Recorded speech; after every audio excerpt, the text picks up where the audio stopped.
Out there, yeah? If we can, yeah. Yeah, just left, isn't it? You're here, won't we? Yeah. Can't see any cycling. Nope.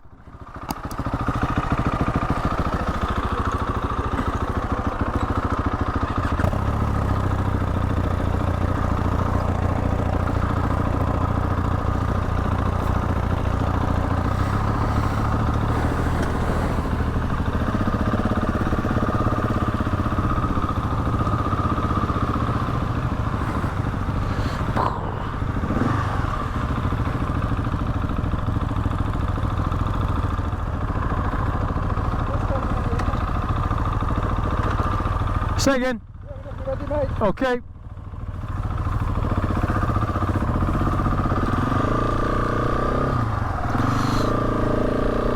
Right, so we've just had a short break, bite to eat, quick drink, and now we're going to be heading back towards the Tadcaster area. I'm not quite sure where we are at the moment, but yeah, we're heading back towards Tadcaster. I'm leading this time. So yeah, we just had a little bit of feedback there, and from my point of view, he just said on the country lanes don't do quite as many mirror checks. And again, I suppose, you know, you do them, don't you, because you think that's what they're looking for on this assessment. But yeah, he said there's no need to do as many mirror checks as I was doing, because obviously while you're doing those, you're not necessarily looking forward and seeing what might be hazards that are around you, etc, etc. So that's something to bear in mind on the return journey.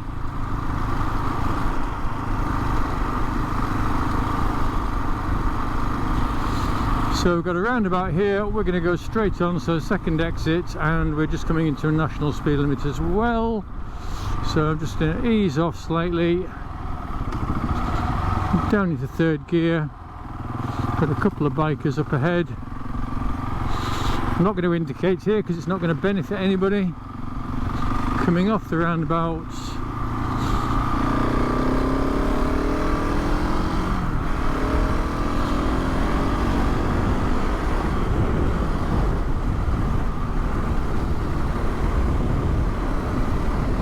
So a bit of overtake there, nothing wrong with that. Utilise the slow speed of the car as it joins.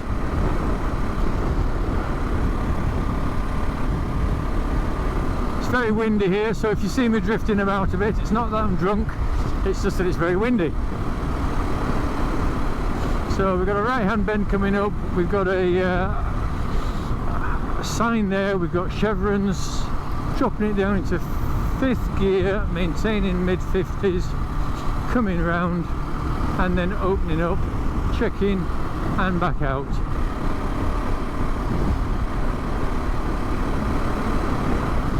So yeah, basically I was quite pleased with that. He said that there was nothing really major wrong with my ride.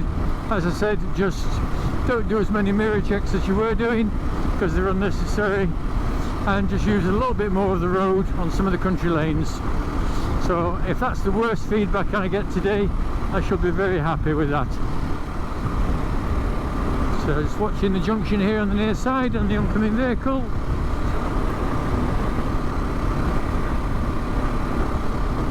Pretty straight stretch of road this, no major dramas on it.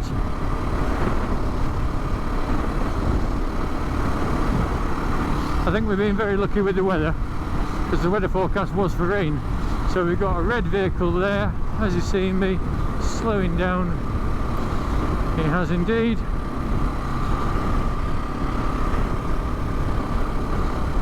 Maintaining position 1 here as I come into the bend, opening up the bend and round.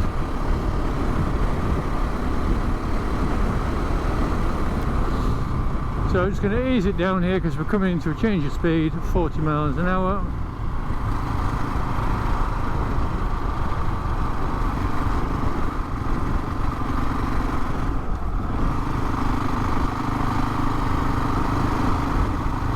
Hold in position 2, loads of options left and right.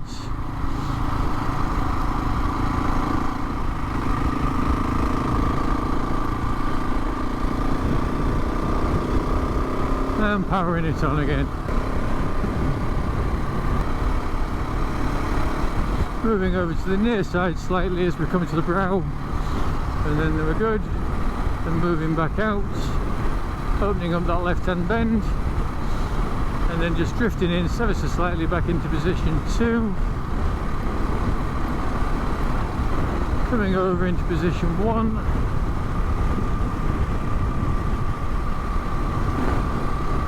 And then easing down because we've got to change the speed here. Down into 40.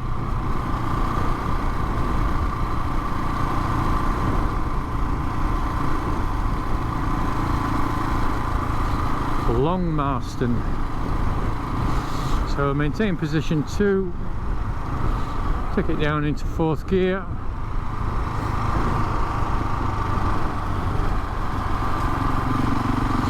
Straight on here, no deviation.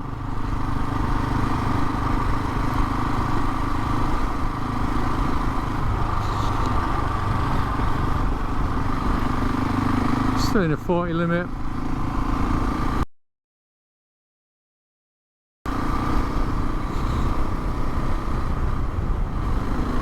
Up into 5th and up into 6th.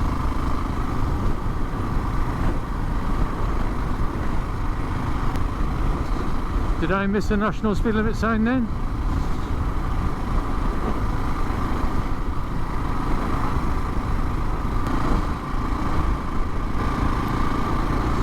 It's gone to pot a bit, is this now?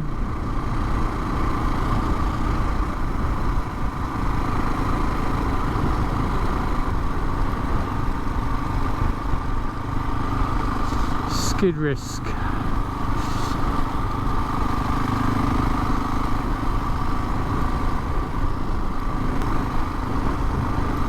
See, he's not paying attention.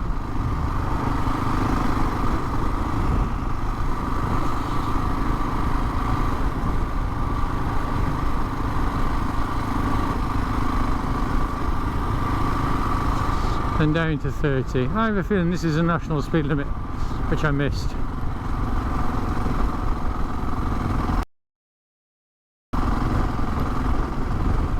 Yes, it is. Oh well.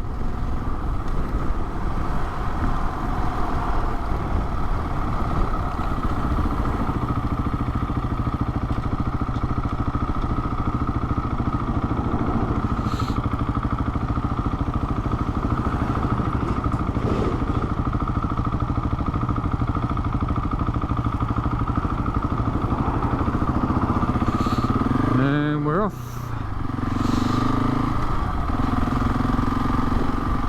Right, so just going to move out here onto about position 4 actually. It's a newbie.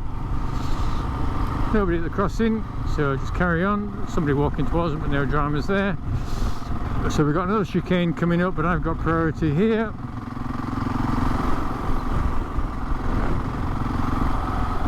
And we've got a left-hander. I can see partially through the bend, there's nobody there.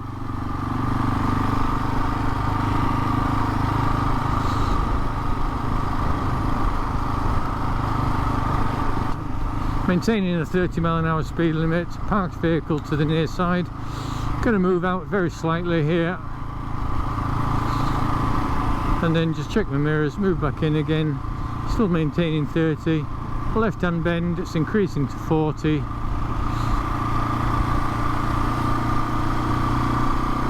And then we've got a right hand bend coming up.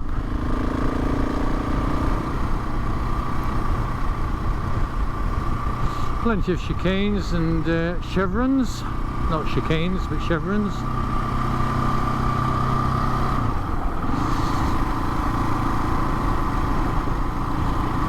About position 2.5 here.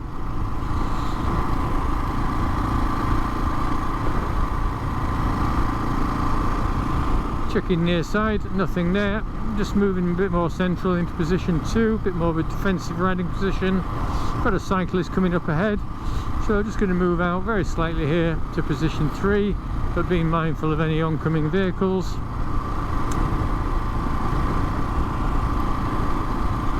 Nice and safe. Back into position 2. I didn't need to really, I didn't feel there, hold position 3 because it wasn't going to benefit me greatly.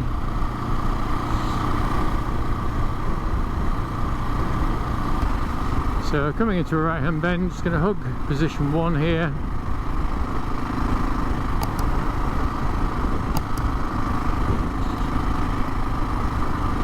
And then come out slightly.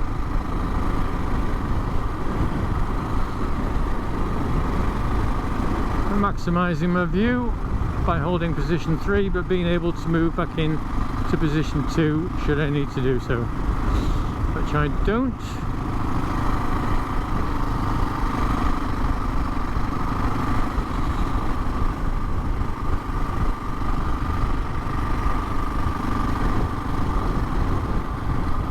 So again, we're going to be turning a right here towards Hull, Leeds and Selby on the 1237. Easing off ever so slightly. We're good. Indicating.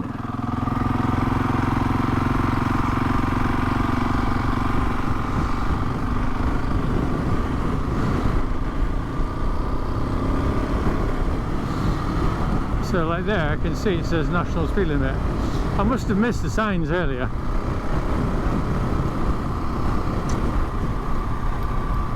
So I don't want to get bogged in too much behind this Mini. So I'm going to look for a position here, indicating.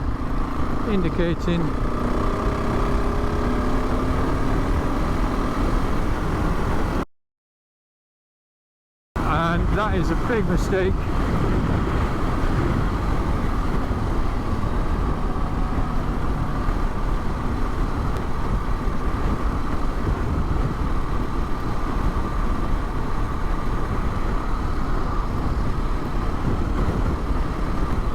So what have we got? It's going to ease off slightly because again I don't want to get bogged in here. No indication, indicating right.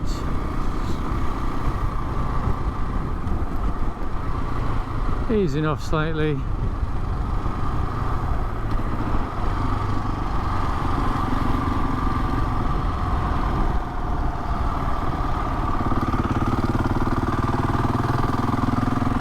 Not one.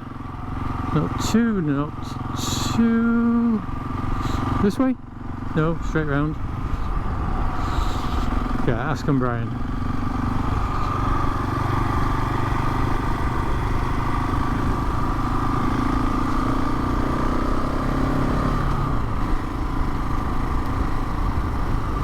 So this is national speed limit here, but there is a lot of gravel on the road, so I'm going to be mindful of that.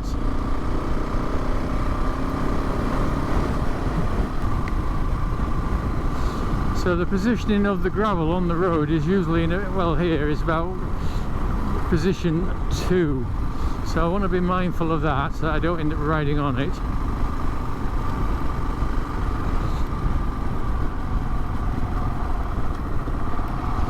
Drop it down to 3rd. So this is the newly tarmacked road.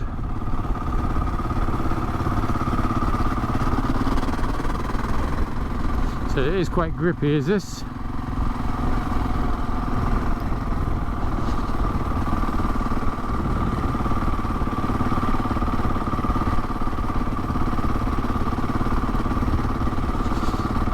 So we've got Silver Renault there. Thank you. I'm not quite sure if they're parked or whether what they were doing, but anyway, bit of a thank you doesn't go amiss.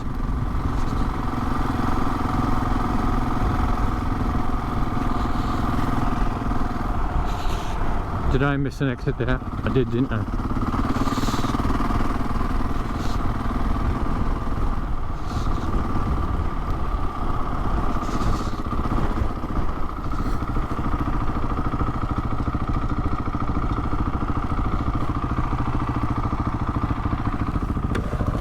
I should have turned left there. Yeah, it's a bit of a big jump. You go back, spin round before turn right down that road. Sure, no worries. Will do. I'll just whip it around here.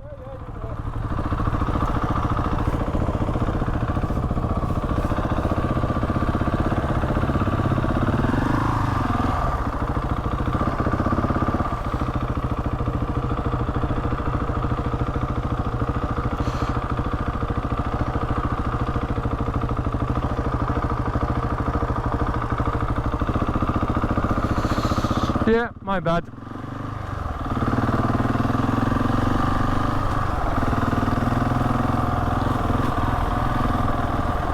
This one, yep.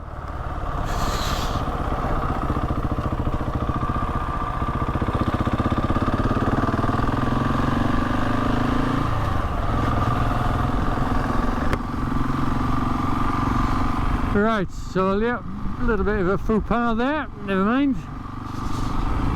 These things happen.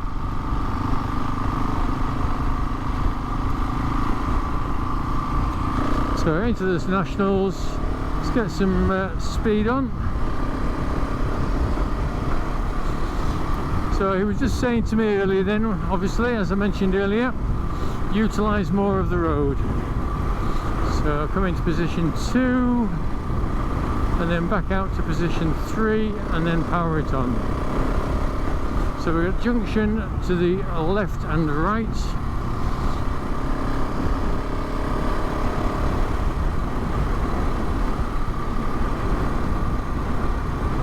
And easing off here.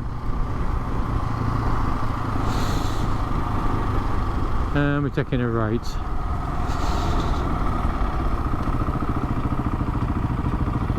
See what black's doing. Yep.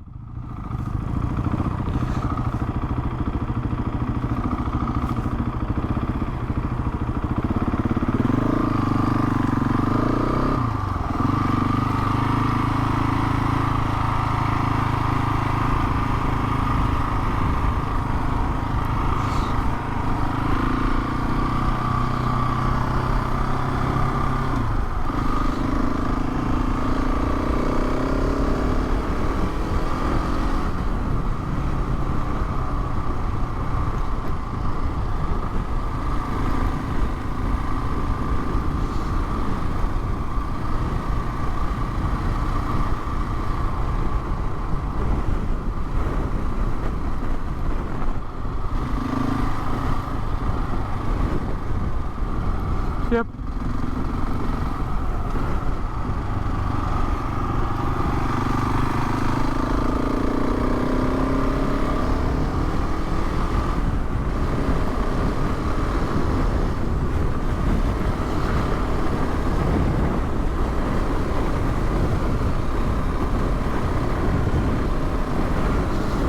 Very windy stretch of road here. Hopefully you can still hear me. So, little junction here to the near side, looks good.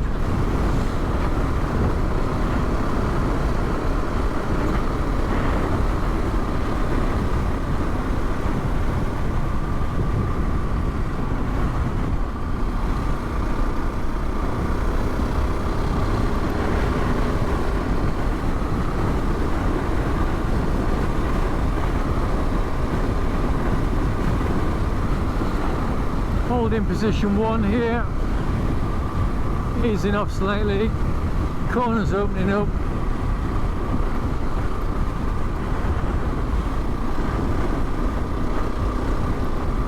and the road up ahead narrows, so I'm just easing off slightly here. We're good.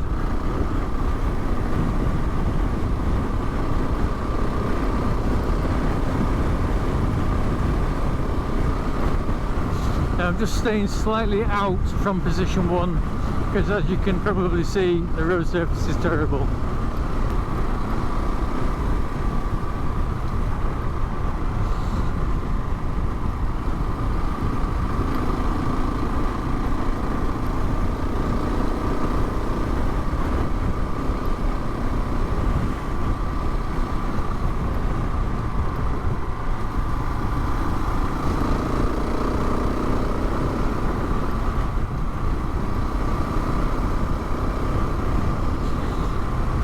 Moving out slightly, opening up the corners, and coming back in here just to open up this right-hander. So we've got staggered junction left and right, so I'm just going to back off very, very slightly.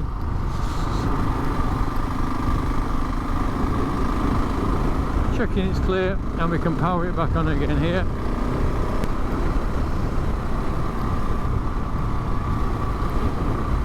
Easing it down slightly.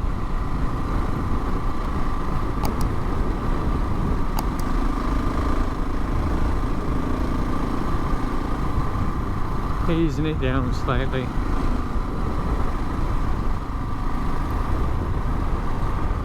It's coming into the near side. Just dropping my speed down here because we can't see what's going on.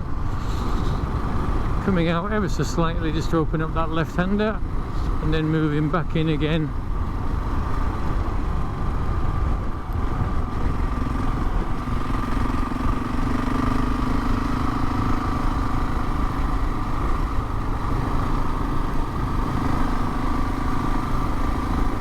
Nice and gradual,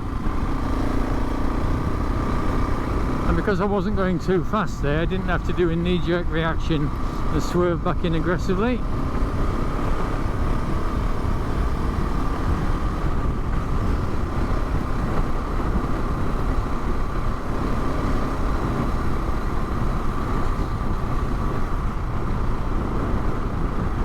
Slow it down slightly on the corner. Power it on, car coming, moving back out to position 2,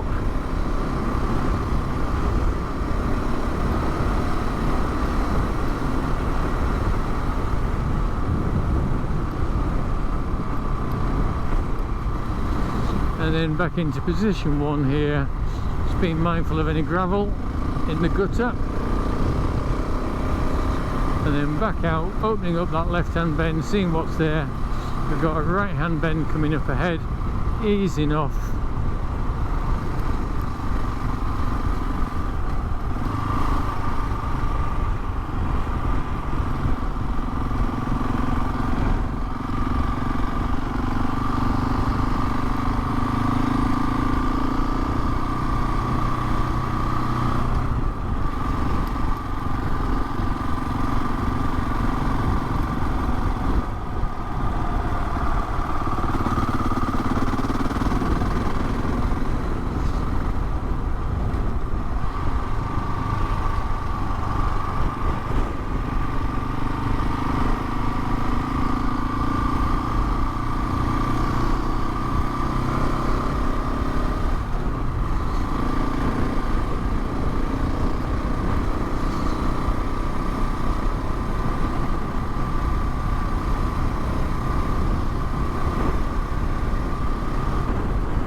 So we've got slow markings on the road, a sign, and also chevrons. So a quick check here, looking across, it looks good.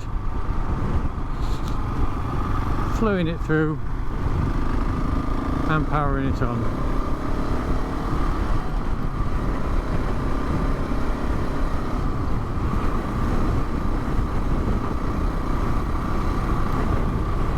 Holding into position 1 here.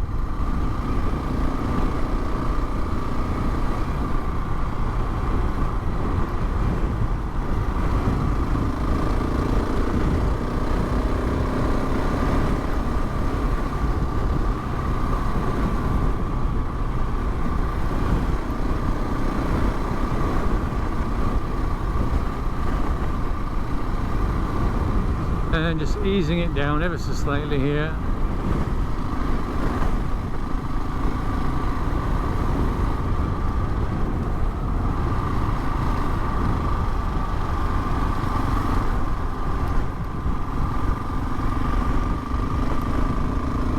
So we've got some cyclists up ahead.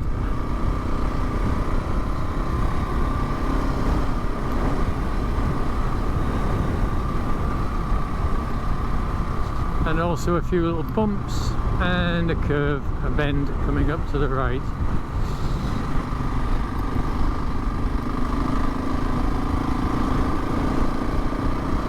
No issues there. Is there another cyclist I need to be aware of? There is a car.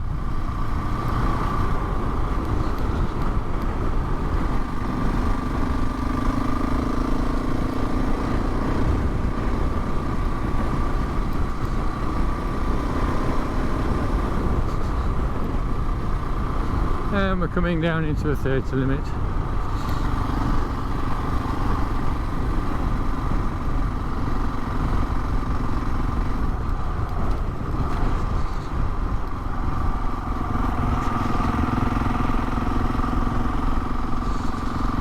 So we've got parked vehicles here near side, so I'm just going to move over into that position 4. I'm going to maintain this position and then just move back in again. Easing off.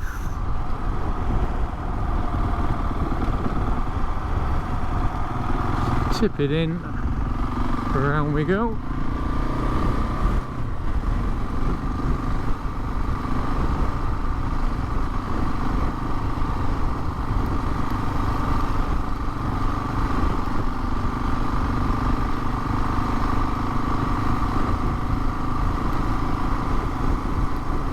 So we're still in the 30 limit here, holding position 2,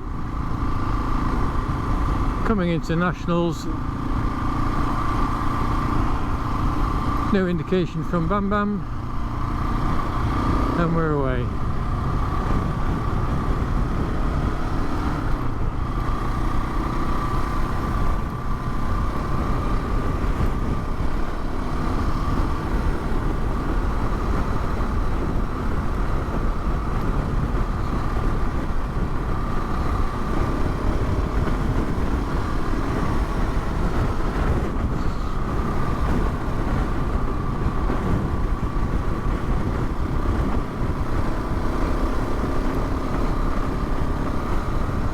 Moving back into position 2,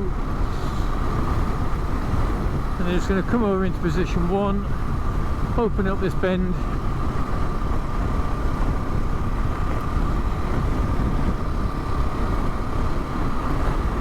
out into position 3, and then just drift back into position 2. Pedestrian on the offside, a few parked cars.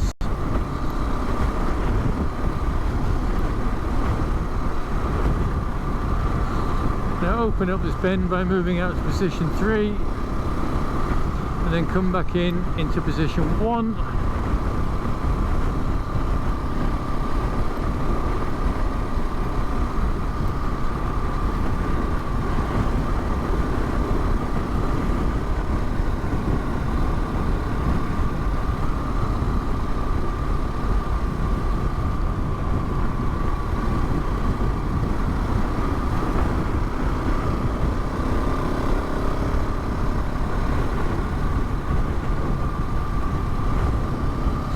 And then slow it down as we come into a 40 limit.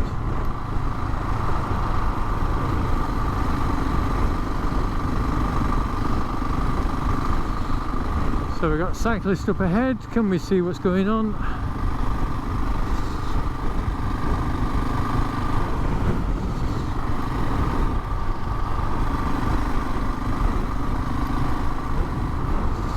And then down into a 30.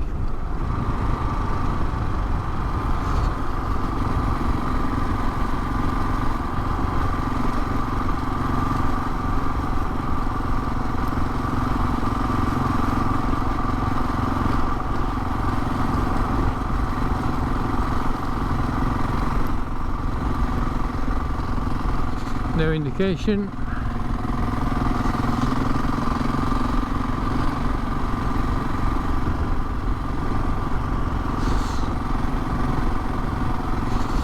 Parked cars up ahead, so I'm just going to move out. I'm mindful of this junction here to the right. Looking down, we're good.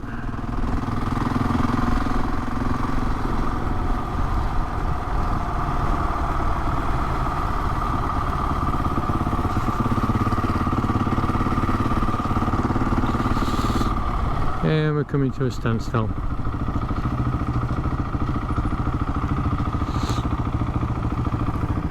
Oh, going right, yeah? Right? Yep.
So parked vehicles here to the left, just keeping position 3.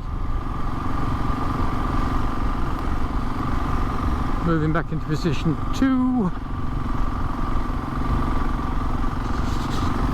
Leeds A64 straight on.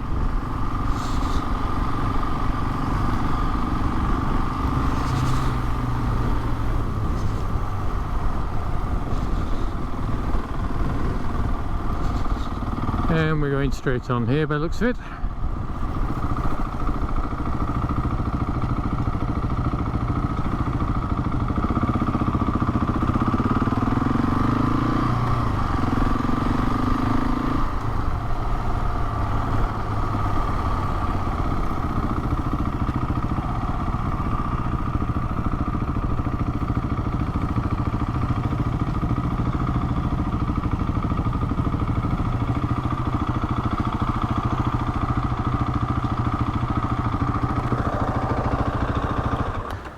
Right, let's see what crack is.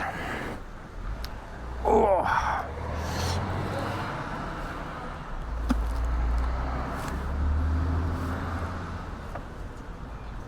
Oh, that then? Yeah. You're not allowed to take your helmet off that. Say again? Take your helmet off for 5 minutes. Yeah.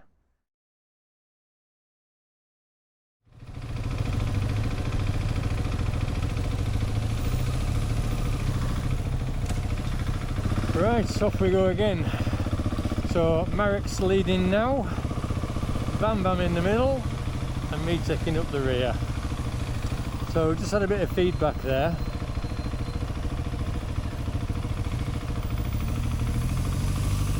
Thank you.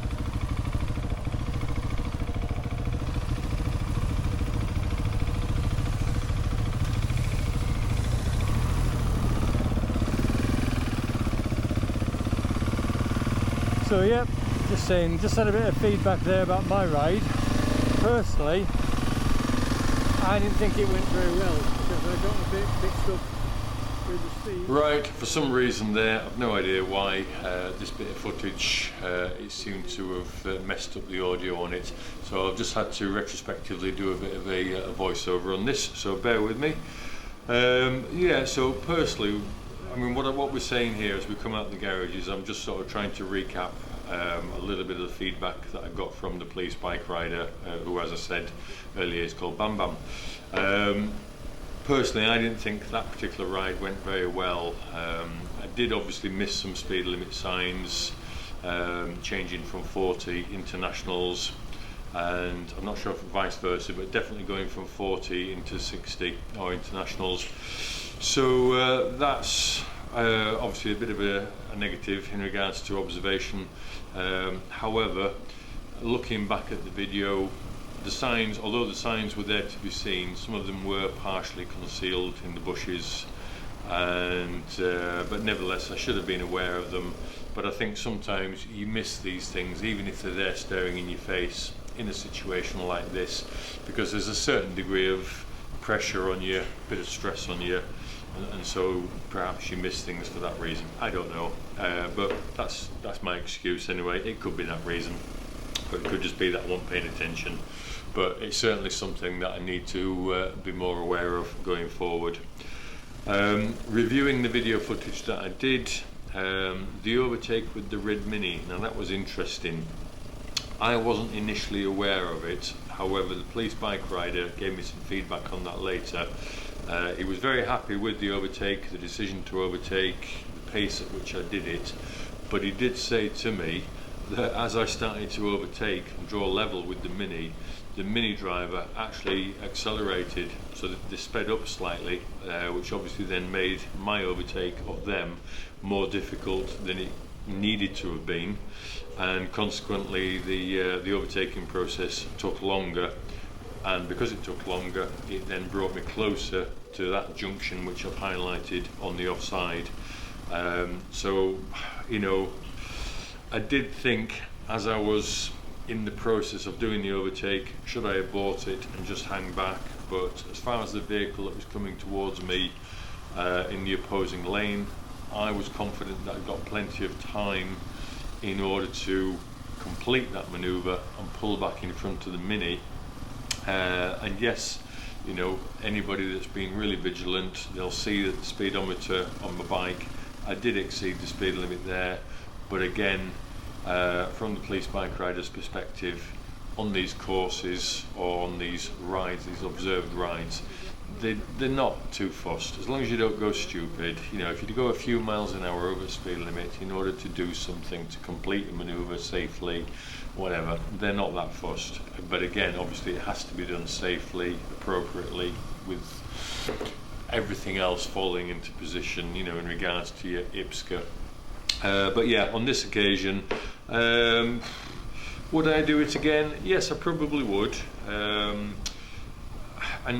But yes, I should have been aware that that junction was coming up on my offside, and it could have potentially caused me a problem, but it didn't, and I got away with it. So that's just something to be mindful of if you're doing this course in the forthcoming weeks or months. Yeah, it worked out, I got away with it, and it's just one of those things to be aware of, isn't it? What else from looking at the footage? So yeah, I ended up, obviously, when I was leading, I ended up going down a cul-de-sac street, which I was aware of. I did see the signs saying no through road, but I must admit, hand on heart, I missed the instruction from the police bike rider to turn left at that junction. So, but again, these things happen, no harm done, and we just turned around and we cracked on and we got on with it. And you know, obviously we just had to slightly retrace our steps there. But then, having said that, we're all human, and even the police bike rider, because we were within the North Yorkshire area, and obviously he's a West Yorkshire officer, they can't be expected to know everywhere. He was using a BMW Nav 6, and those that have those units, they will be aware that there's a slight issue with them. They do play up now and again. His was playing up, and so even he missed an instruction on his sat-nav for us to head out in one particular direction. Was it Askham Bryan, or that general neck of the woods? So, you know, again, these things happen, but no harm done. So yeah, so from my point of view, during this ride, the second ride, I certainly felt more relaxed and confident on the ride, despite the fact that you know, I missed a couple of speed limit signs and that sort of stuff. And I must admit that when we pulled up at the garage, from where this video started, I did think initially that I'd made some major cock-ups and that I was going to get a bit of a, you know, a dressing down, if you like, or a bit of a bollocking and some negative feedback. But to be fair, the police bike rider, he was very happy indeed with the ride. He was happy with my positioning, the pace of the ride, the cornering, and it was evident to him that I had quite clearly used the system of car control, IPSCA, information, position, speed, gear and acceleration.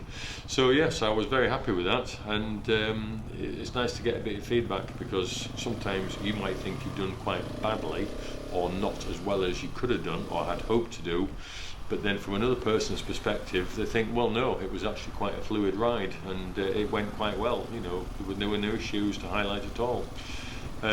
However, you know, there's always that point that we can sometimes become complacent, and we should never get complacent, because there's always room for improvement.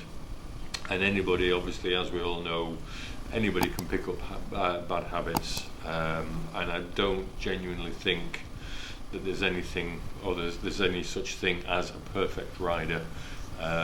Even your police, advanced car drivers, bike riders, you know, I think if they're going to be honest with themselves, even they will admit that on occasion they could have done something better. You know, if they review the footage or they review their actual ride or drive, they look back at it and think, well, maybe I could have handled that situation better. And we're no different to that as civilian riders. It's important, I think, that we should, after we've done a ride, be it just a general ride out with our mates or just a solo ride, just think, could I have done better on that? Yes, in hindsight I probably could. You know, could have positioned myself better, maybe could have addressed that at a different speed, a better speed, and that sort of thing. So these courses, these Bikesafe courses, they're not there to test you. So you know, I think that needs clarifying. They're definitely not there to test you. They're just there to give you some genuine, honest feedback about how you ride, and if you've picked up any faults, and something that perhaps you can, if you wish to do so, go on and try and improve on.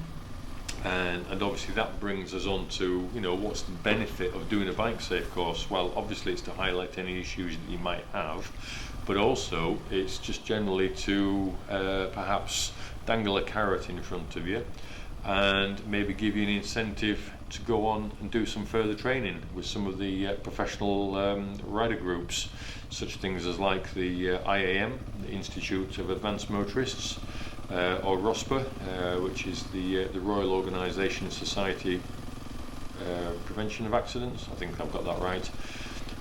Certainly on the Bikesafe documentation, the website and the emails that you will receive from Bikesafe if you sign up to them, you will be aware that IAM offer a 10% discount off their courses. I don't know what the actual specific name of the course is, but their basic course where you can go out with observers and so forth.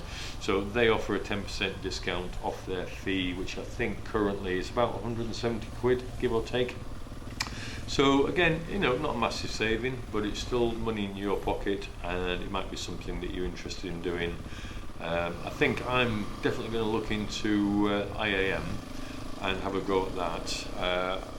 For personal reasons, I'm not particularly at one with ROSPA. I don't view ROSPA too highly, which is a bit controversial for me to say, but I've had involvement with ROSPA before, and I don't necessarily agree with all their tactics and the way that they deliver the courses, but that's just again my personal opinion. Insurance discount. I understand that the IAM advertise again on their website that some insurance companies, I think is it Debit possibly, offer a slight discount if you've completed Bikesafe, but there may be other insurance companies that do that, and at the end of the day, if your insurance is up for renewal, just mention to them that you've done the Bikesafe course, and you never know. You don't get anything if you don't ask, and you might get a bit of discount knocked off, especially if you're able to provide documentation feedback or documentary feedback from Bikesafe. You know, just to sort of evidence the fact that you've done the course and what their feedback was. So yeah, just give that a go. And the other thing is obviously what sort of bike do you need to do the Bikesafe course? Now obviously I've done it on an enduro bike, and you know, and I think personally, I think as long as you've got a bike that's capable of maintaining national speed limits, I don't think you'll have an issue at all. So yeah, because obviously some of the courses that they will involve motorway riding. We didn't do that on this occasion simply because we wanted to just to stick to the type of roads that you've seen in our video or my video. But yeah, national speed limits. As long as you can do national speed limits safely and maintain that without flogging the guts out of your bike, then I think anything's capable of doing it. So even you could do it. There's no reason why you couldn't do it in a little Honda CR F300, 250, and something like that, because obviously they're quite capable of maintaining national speed limit signs. Where else? What else can I mention in this? Yeah, police forces. Lots of police forces do the Bikesafe course. Not all of them, but again, have a look at Bikesafe website. There's a list there about all the police forces that do it. West Yorkshire Police have only just started doing it again. This was the second course that West Yorkshire Police have run, second Bikesafe course that they've done.